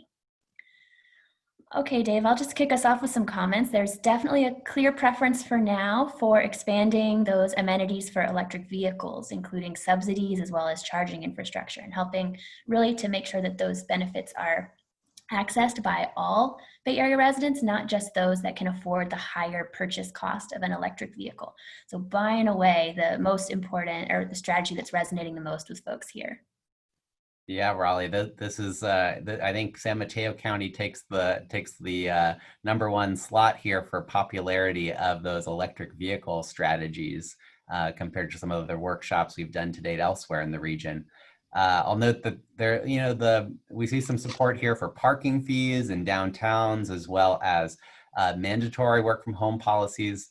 Although the level of support for those mandatory work from home policies a little bit lower than in some of the other Bay Area counties that we've spoken to date. So there's still some support here for postponing some of the highway projects that tend to increase our greenhouse gas emissions, but it is the least popular of the ideas put forth. I'm looking forward to hearing some other ideas from those folks that said none of these strategies resonated with them. And I think we might be able to move on to the next slide. The responses have slowed down coming in. Okay, so now in the free response portion, our question for you: is there anything else that we should take into consideration to address climate emissions in the Bay Area? Go ahead and submit those responses now, and while you all think and submit your responses, I'll share a little bit more information on what we heard in those focus groups over the course of May. So from our CBO focus groups on the topic of the environment, we received several comments about making sure that communities had access to parks and green spaces.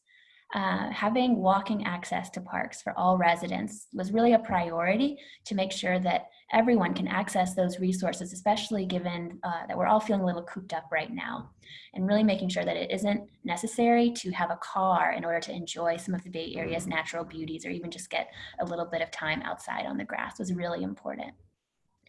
And folks also wanted to make sure that the development pattern that we see in the Bay Area includes amenities. And we heard some comments about those community benefits agreements in a previous free response section. So wanting to include amenities like community gardens and reliable and clean energy systems. So now I can see that we have some comments coming in. Let's see, in-source our low-income workforce to reduce VMT. So really supporting housing that's affordable to low-income people closer to their jobs. Some comments on carpooling incentives from employers and helping to promote electric vehicle adoption. They're coming in really fast. Dave, what else are you seeing? I see a comment about not linking EV subsidies, electric vehicle subsidies, to income. The comments are noting that the GHG particles don't have an income level of themselves. That's a fair point. We are trying to reduce GHG, but we also are cognizant that government benefits need to be thought about in terms of whether those benefits are shared and equitable across all people. And so that's something that's important to consider when you're thinking about tax and subsidy policies. Also seeing a comment about replacing the gas tax with pay-as-you-drive mileage tax. In the draft blueprint, we are looking at per mile fees on the region's freeways, but not specifically a tax on all roadways. The other roadways would continue to be free, like arterials. Also seeing interest in subsidizing e-bikes. So definitely that's something we can consider for the final blueprint. What else has been catching your eye, Raleigh? Well, on the topic of electric, I see a comment here that just promoting the adoption of electric vehicles won't fix our traffic issue, which was one of the challenges that we talked about earlier. You know, even if some cars are electric, they're still creating traffic congestion that could be stopping up some of those fossil fuel burning vehicles. So that's a very fair point. I also saw a little while ago, someone said, don't just postpone highway widening. We need to never do that again. So going actually one step further than what we were proposing here. Let's see, I see someone seconding that comment on preferring subsidizing e-bikes instead of electric vehicles. And it's really a very cost-effective thing that we can provide to people, the e-bikes, in terms of GHG reductions. There's some interesting research there. Oh, and congestion pricing everywhere, the last thing I'll comment on for the moment. And in the draft blueprint, we actually studied the impacts of introducing congestion pricing at Treasure Island. And in the final blueprint, we're also looking at studying the effect of congestion pricing in downtown San Francisco. But it seems there may be interest for more congestion pricing in other areas that see a lot of congestion during the peak. Raleigh, I've seen some good comments here about housing strategies as a way to reduce greenhouse gas emissions, and that a good chunk of the greenhouse gas emissions we saw in the draft blueprint are due to focusing housing near our public transportation system in walkable places where people can avoid using a car for those short daily trips to the grocery store or the coffee shop. I also saw a comment here about public transit, which is definitely a key part of our strategy. I'll just note that it's very expensive for us to move the needle on greenhouse gas emissions with public transit. A lot of our analysis to date is to move the needle 1% in terms of reducing emissions. We have to spend between 10 or $20 billion just to move the needle 1% with public transit investments. So while we're spending a lot of money in the final blueprint on public transit, it's one piece of the puzzle, and we really need those other strategies to complement it. I'm also seeing some feedback on the congestion pricing comment. It's great to see, a dialogue within this poll EV system. So someone saying that congestion pricing doesn't seem to help equity, and that's a really fair point. If we look at congestion pricing without looking at what could be brought about as the result of the fees that are collected, right? So with the congestion pricing alternatives that we're studying in San Francisco, they've laid out a very specific way that they would invest in improving transportation in terms of transit service, or sidewalks and bicycle lanes. But I think that's a very interesting and valid critique of congestion pricing, that it needs to be very deliberate on its equity impacts. Raleigh, I really like this comment here about requiring delivery trucks to be electric. So while our target set by the state doesn't allow us to count benefits from trucks or buses or trains, we can only really focus on cars and pickup trucks, people's passenger vehicles. We do want to make progress on all modes of transportation, obviously, and making our freight system more electric is a key part of that. So great comment and suggestion there. And I also just want to acknowledge the comment here about folks, not everyone can bicycle. And that's why the solutions for transportation are really, we're trying to provide a lot of different options. So that includes shuttles for those who can't use a bicycle as a last mile solution. That includes, investing and making our transit system better. And it also means providing those alternatives for the option to drive for those who can't. And, the strategies we're looking at, are also looking at electrifying, our fleets for those folks who still own cars in 2050. Well, I think we should probably move on to our final challenge of the night here. Okay, challenge number 5, jobs housing imbalance.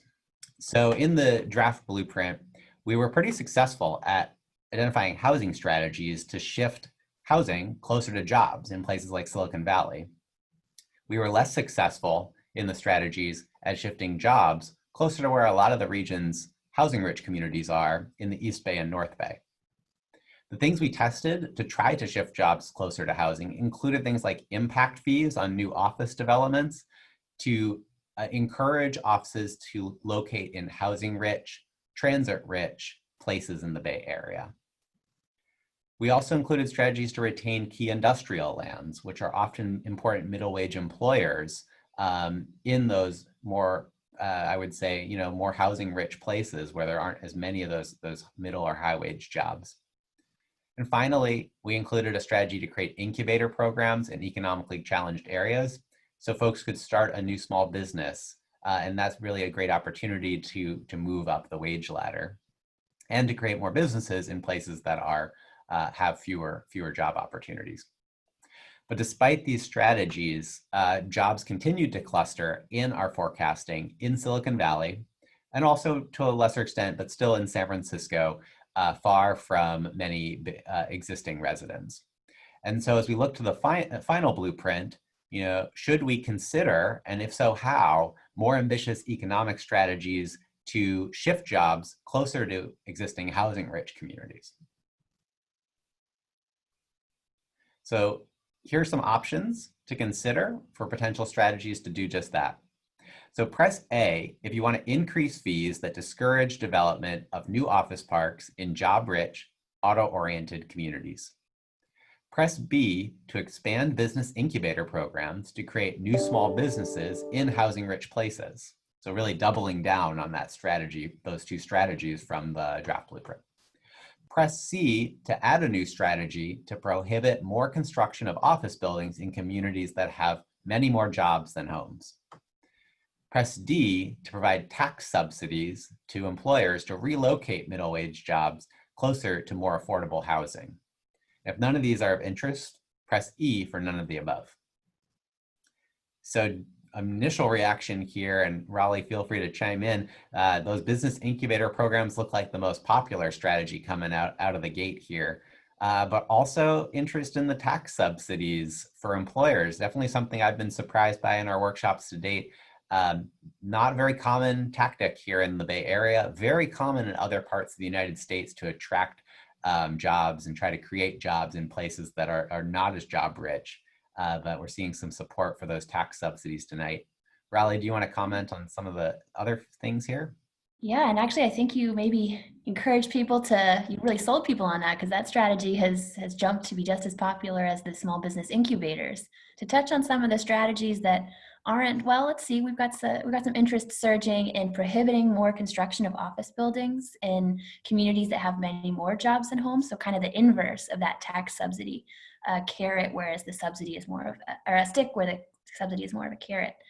And it seems that there's the least amount of interest, I would say, in fees that discourage new job parks in places that are jobs rich, but also auto oriented. So that strategy seems like it may need a little bit more work on our part before we get buy-in from the members of the community that we have here today. Thanks, Raleigh. Let's move on to the open response section of this final challenge.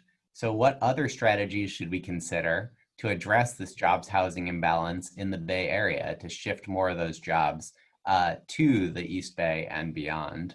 I'll give you a minute here to type in some of your thoughts, and I'll share a few things we heard from our focus groups to date.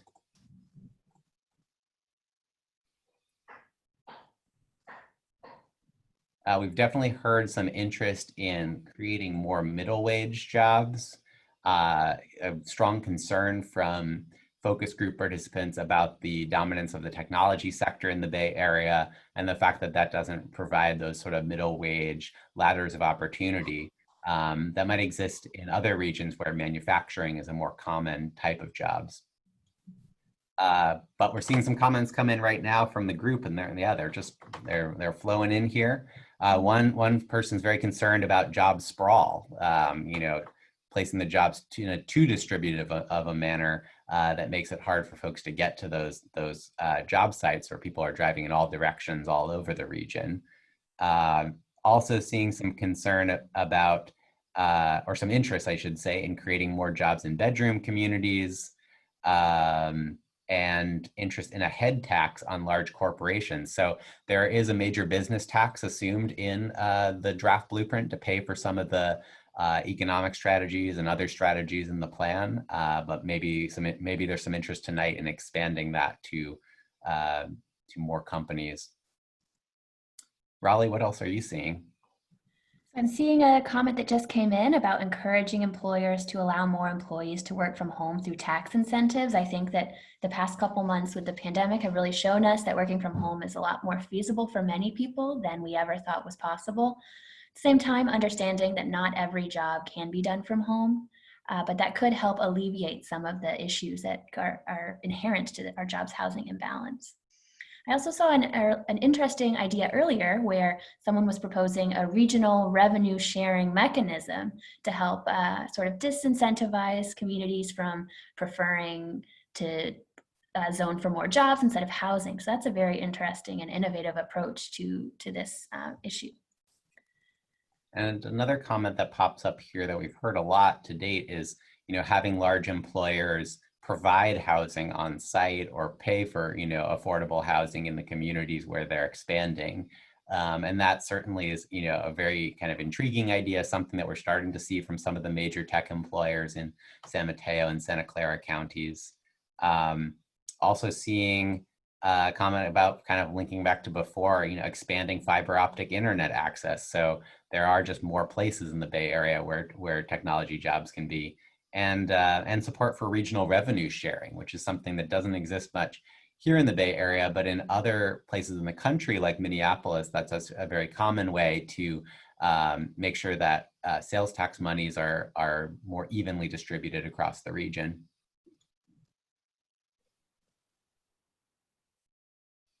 More comments coming in about fiber optic. Also some comments about developing suburban downtowns to serve working from home white collar workers. Many of the priority development areas along the Caltrain line in San Mateo County, you really are seeing a mix of new housing and new jobs in the draft blueprint. So there is more density around those locations, more walkability for folks who may be using the train to commute, or they might be working from home and using it for non-commute purposes as well. Raleigh, any last thoughts here before we move on? Yeah, I've seen a couple of comments about ways to more efficiently accommodate jobs. So one comment earlier was looking at changing zoning requirements to allow more jobs to be located on a site. And I see up here at the top an interest in constructing offices using modular or prefabricated materials to help make them better utilized and to reduce the construction costs. A lot of interesting ideas there. All right, well, put in your final thoughts here. I will note that if you were cut off on any of the free response questions, you can, even after we move to the next slide, when you press submit, we're still receiving those comments. So with that, well, why don't we move forward to the final question, and Raleigh is going to lead you through that one. Okay. So we've covered 5 big challenges for the final blueprint of Plan Bay Area 2050. And our one question that we have for you here today is, which of the key challenges that we highlighted is the most important to be addressed in the final blueprint? And please select your top 2 choices. So again, a refresher, your 5 choices are housing affordability, and that's A, congestion and crowding, B, displacement, C, climate emissions, D, and jobs housing imbalance, E. So please go ahead and select your top 2 challenges that you would like us to focus on as we move toward the final blueprint proposal. I'll just say now, as we start to see some answers coming in, there's clear interest in addressing the first challenge, which was housing unaffordability. But it seems that at least that all 5 of the challenges have resonated with at least one person. And yeah, keep those responses coming in. We're very happy to understand what your priorities are as we start working on the final blueprint. I think, Raleigh, what's interesting here is not surprising to see housing affordability popping up to the top of the list there. We've seen that in all the counties to date. But right now, it's kind of a neck and neck on some of the remaining challenges. In all of the other counties, climate emissions was the second most popular. Right now, congestion and crowding for San Mateo residents is showing up just slightly ahead of climate and jobs housing balance. So useful feedback for us tonight.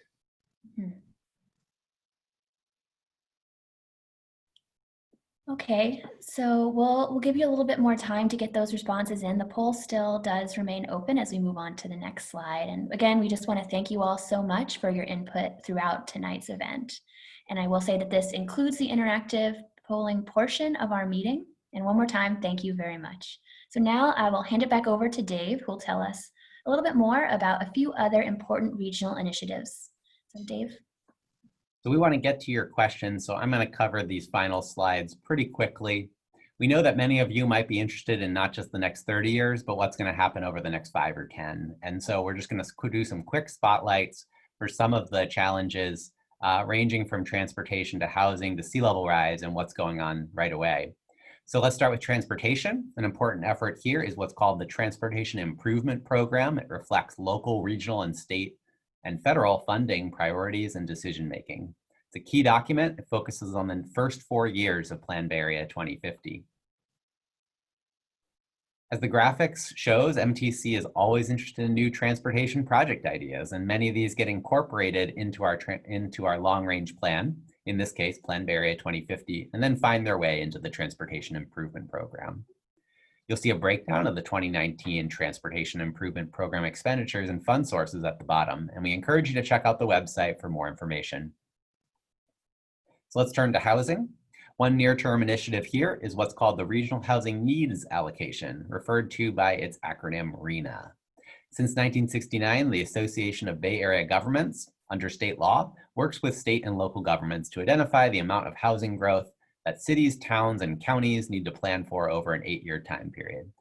At the conclusion of the RHNA process, cities update their housing elements and zoning to show how they'll accommodate their share of the regional need. In the upcoming cycle, the Bay Area will need to plan for just over 441,000 new housing units over an 8-year period. A key piece of that, those envisioned 1.5 million new homes by 2050. Next slide.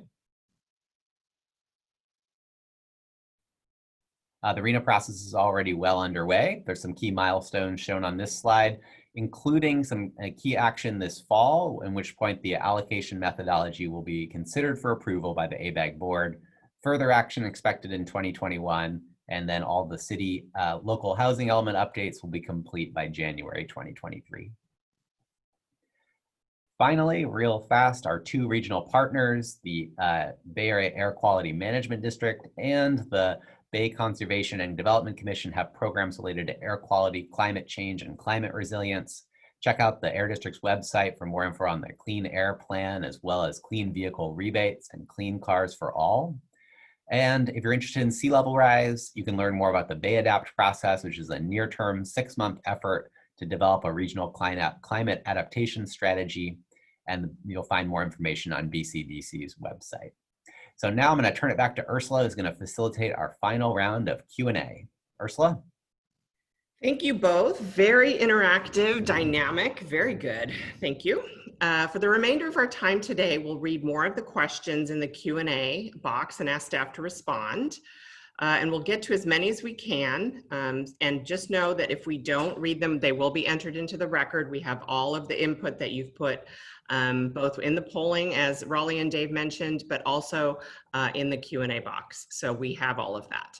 As a reminder for those of you joining us by phone only, you will not be able to ask a question as part of this meeting. Please jot your questions down now, and after the workshop, you can call our comment line at 415-778-2292 and leave us a message with your comments, which we will enter into the official record. And you can also send a detailed written comment via email to info@planbayarea.org. Okay, so here we go. So the first question, first question. High-speed rail has just released their draft EIR/EIS for the San Francisco to San Jose reach. In this plan, they ignored local specific plans and approved plans for housing and mixed use next to Millbrae Intermodal Station. They are killing 488 units of housing. 15% of it is low affordable, and commercial and retail is vital to Millbrae's economy. I'm going to skip down to the end and said, what can MTC do to help Millbrae tell high-speed rail to work with the approved project that can give them what they want, parking and station, without turning Millbrae into a rail yard? I guess I'll take this one. You know, we work closely with a lot of different agencies on the state, regional, and local level. We have forums like the Partnership Board, which is an opportunity for all the transportation agencies in the Bay Area to talk through these sorts of issues. I'm not going to comment specifically on an individual development project or an individual project. That's not what Plan Bay Area 2050 is about. Plan Bay Area 2050 is about these regional and countywide patterns of where we grow, how we grow, not necessarily the design specifics of any given site. But these major mega projects are things that MTC is actively involved in, and we do try to facilitate those dialogues between different partners. Okay, great. Thank you, Dave. How do these strategies impact the RENA requirements, if at all? So RENA is a separate process from Plan Bay Area 2050. It's really focused on the next 8 years. It does need to be consistent with the final blueprint once the blueprint is released as the official Plan Bay Area 2050 in 2021. And currently the RENA process is considering how to use the blueprint and what's the right form to integrate it, or how does it, if not, how to make the RENA results consistent with the draft blueprint growth pattern. So those are things that are being discussed every single month through the RENA process, and there'll be more to come this summer and fall. Okay, wonderful. I actually have a request from Commissioner Pappen. She asked if you could talk about airports impacts and how open space is addressed in the blueprint. And then finally, maybe for Raleigh, could you also speak a bit more about the interconnectivity between transit agencies? Let me start with open space. We have key strategies for open space in the draft blueprint. The first is retaining our region's rich history of urban growth boundaries that protect our beautiful parklands and agricultural lands from development. And that's really essential to focus our growth in our existing communities. And it has that important co-benefit of making sure that our open space remains just that, and we can all enjoy it. We also have a key strategy to invest in conservation lands and purchase more conservation lands. MTC runs a program called Priority Conservation Areas, and there is some funding in the near term that helps support those locations as well. With regards to airports, you know, previous long-range plans developed by MTC have had airports central to them. That's why we've seen the expansion of BART to SFO, BART to Oakland. And now we're talking about potentially a connection in terms of rail to San Jose Airport, which is the third and final major regional airport to be connected into the regional rail system. So that is an area in the final blueprint where there's more conversation happening over the coming months to see whether that's financially feasible to integrate that rail connection into the mix. Raleigh, do you want to take the interconnectivity question? Sure, and I'll try to be brief as I know we're running up on our time, but as all of you are aware, the region has 27 transit operators right now, and they each set their own fare schedule and they set their own timetable. So it can really be a challenge to navigate transfers between those systems, and that's something that the blueprint really tries to simplify for residents of the Bay Area. So in the draft blueprint, and this will carry on over into the final blueprint, we looked at a strategy to integrate transit fares across operators so that it's really simple for the transit rider to know exactly how much they would pay, reducing or eliminating transfer costs and setting fares based on distance covered instead of based on multiple individual fares. And then another thing that we're also maybe looking at in the final blueprint is other investments that can help make transfers between operators more seamless. And that could include capital investments at key transfer stations or potentially synchronizing and rationalizing timetables to enable smoother transfers between systems. Great, thank you guys. So just to follow up about the airports, what can MTC do about airport noise and emissions from airports? That's a really good question. In our environmental impact report, we do study things like noise and impacts from all sorts of different forms of transportation. It should be noted that regional transportation plans, or in the case of our region, this more comprehensive regional plan, traditionally focus on surface transportation. There are aviation plans that are done by individual airports, and we look very much focused on providing that surface access to airports like SFO. But when it comes to things like the actual emissions from planes themselves, that's a little bit outside of the domain of Plan Bay Area 2050. Okay, next question. Can you comment on the housing conflict in Millbrae? Millbrae approved a significant numbers of housing units and continues to try and meet the RENA numbers, but the California high-speed rail is blocking the city's ability to proceed. Thoughts, if any? Ursula, I think we touched on this question from a previous commenter. Yeah. You know, I think we're very much interested in seeing housing focused near public transit, but in the context of a long-range regional plan, it's not really appropriate for us to comment on an individual development project. Okay, thank you. Trips to San Mateo County's open space requires driving and encourage vehicle miles traveled. Can you encourage investment in EV infrastructure out there so electric vehicles can better access these remote locations? Raleigh? I think that's a great idea, and that's definitely something that we'll be potentially exploring through our implementation plan, which lays out a couple of a number of near-term actions that could help promote the goals of Plan Bay Area 2050. So thinking about where EV charging infrastructure is located is really a great thing that we'll be tackling in the more near term. Okay, so there's a lot of comments coming in, and I'm just trying to see if there's any questions. There's some more questions about RENA. And happy to take a couple of those, Ursula. Okay, great. Why is the RENA number so much lower than the MTC calculator tool, which pegged a number at about 600,000 homes? So the RENA number, which is basically the forecasted need for housing over the next 8 years, is generated by the State Department of Housing and Community Development. So we just received that number from them in June. So the MTC calculator tool that's on the ABAG website was a guesstimate of what the state might assign us, given based on precedent from Southern California. Ultimately, the state assigned us 441,000 or so new housing units, and the ABAG board accepted that the state's determination. Okay, maybe I'll just read some of the comments. Let's see. Well, I'll read a few comments and then we'll turn it over to Leslie for the final wrap up. Given that people only work a few years at a time in particular jobs, why would they want to move out to the exurbs where there will be at least a small number of employers? The pressure toward economic clustering is stronger than ever. We need to build radically more housing in San Francisco and Silicon Valley. Funding not just acquisition, but also stewardship and wildlife corridors is important too to maintain healthy and resilient green infrastructure. And we need CEQA streamlining in transit-oriented development areas.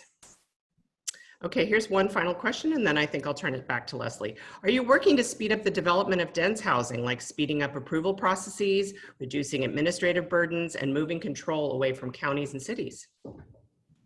So if you take a look at the materials on the Blueprint website, you can see that we have a strategy focused on streamlining development approvals in those areas where the environmental impacts are most limited, places where there is robust transit, lots of alternatives to driving. Those are the areas that we think are most appropriate for that sort of streamlining. And that played a key role in focusing 70% of those new homes within walking distance of the most frequent transit. Okay, great. Thank you both very much. Thank you everyone for all of your questions. We've captured, like I said, the poll results and the questions. I did not get to read all the comments. You were very prolific and we really appreciate it, and we've recorded them for the record. All of the input we received today will feed into the blueprint and also be presented to our commission and ABAG executive board in September. So now I'll turn it back to Leslie, who will wrap up the workshop. Thank you, Ursula. Thank you, Dave and Raleigh. And thank you, everybody, for spending your evening with us. I just want to take a few minutes, just 1 minute actually, to let you know what's next in the Plan Bay Area 2050 and draft blueprint process, and just remind you of the ways that you can provide additional comments. So the next steps for the draft blueprint include continuing public engagement through the public comment period, which ends August 10. And then the commission and ABAG board will take action on the final blueprint this fall. The selection of the preferred environmental alternative takes place by the end of 2020, and the adoption of Plan Bay Area 2050 itself is slated for fall of 2021. To get additional information on the plan throughout the process and the draft blueprint, please go to planbayarea.org/blueprint for more information. There you can access background information and reports such as the reports highlighted here today. You can also access the blueprint video at planbayarea.org/blueprint. And in addition, you have if you have more input to share, we do want to hear from you. You can send your written comments by August 10 via email to info@planbayarea.org. And as we've mentioned several times, we have a phone comment line. If you'd like to leave a verbal comment, please call 415-778-2292. And finally, we also have an online form for you to provide written comments on the Plan Bay Area 2050 website. Again, go to planbayarea.org/blueprint and go to public comments page, and you will see the form there. Thank you again for spending your valuable time with us. We know this is a very difficult time for so many of us. We truly appreciate your participation today and all your comments. If you'd like to share anything else with us, please email us at info@planbayarea.org. If you know of someone who would like to participate but could not attend today, a video of this presentation will be posted and a link to the survey you took today will be available. So please spread the word. We will be hosting many more virtual events for other Bay Area communities. And as a final reminder, the last day to comment is Monday, August 10. Thank you for your participation today and have a wonderful evening.